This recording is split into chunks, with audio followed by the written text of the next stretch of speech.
సిద్దిపేట జిల్లా కేంద్రంలో అగ్ని ప్రమాదం చోటు చేసుకుంది. సిద్దిపేట పట్టణం గణేష్ నగరంలోని మహమ్మద్ సలీం ఇంట్లో అగ్ని ప్రమాదం సంభవించింది.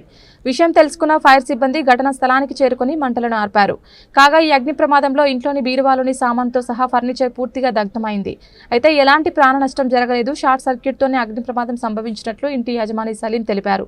ఈరోజు ఉదయం 4 గంటల ప్రాంతంలో గణేష్ నగర్లో షార్ట్ సర్క్యూట్ జరగడం వల్ల నిరుపేద కుటుంబమైన సలీం కుటుంబంలో వారి ఇల్లు దగ్ధం కావడం చాలా విచారకరం. దాదాపు ఒక 5 నుంచి 6 లక్షల వరకు వాళ్ళకు నష్టం వాటిల్లింది. బీరువా కానీ బట్టలు ఇంకా ఇతరత సామాగ్రి మొత్తం ఆ మంటలు కాలిపోవడం చాలా దురదృష్టకరం.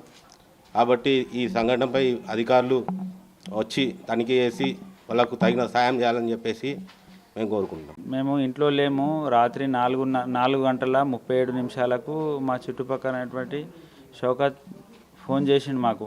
ఫోన్ చేసి ఇంట్లో మంటలు వస్తున్నాయన్న, ఎక్కడున్నావు అని అంటే నేను మా అత్తగారింటికాడ ఉన్నా అని చెప్పి నేను చెప్తే తొందర రా అని చెప్తే సరే అన్న వస్తున్నా అని చెప్పి నేను వచ్చేసిన. అప్పుడే వెంటనే నేను వస్తూ నాకు సైమల్టేనియస్గా ఫైర్ స్టేషన్ సిబ్బంది వాళ్ళు వచ్చి వాళ్ళు కూడా మంటలు ఆర్పేందుకు ప్రయత్నాలు చేస్తున్నారు. అప్పటికి కూడా అప్పుడే పోలీసు వాళ్ళు కూడా వచ్చారు.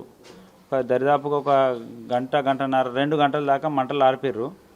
ఇంకా కూడా మంటలు అవుతున్నాయి. ఇప్పుడు మా వాళ్ళు కూడా లోపల అంటుకుంటే బకెట్లతో కూడా నీళ్ళు పోస్తుర్రు.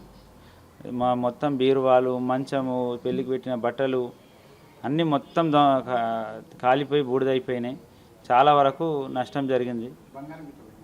అన్ని బీరువాతో సహా కాలిపోయింది. అంతా పైసలు కూడా ఉండే అందులో పైసలు కూడా కాలిపోయినాయి.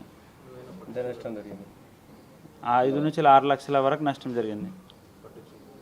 అన్నీ పెళ్ళికి పెట్టిన పట్టు చీరలు అన్నీ మొత్తం కాలిపోయినాయి. అలా అన్నీ మా అత్తగారు వాళ్ళు వీళ్ళు పెట్టిన సామాన్లు అన్నీ అందులోనే ఉండే కాబట్టి మొత్తం ధ్వంసం అయిపోయింది. బూరిద అయిపోయింది మొత్తం. అన్నీ ఏంది కూడా ఒకటి కూడా పనికి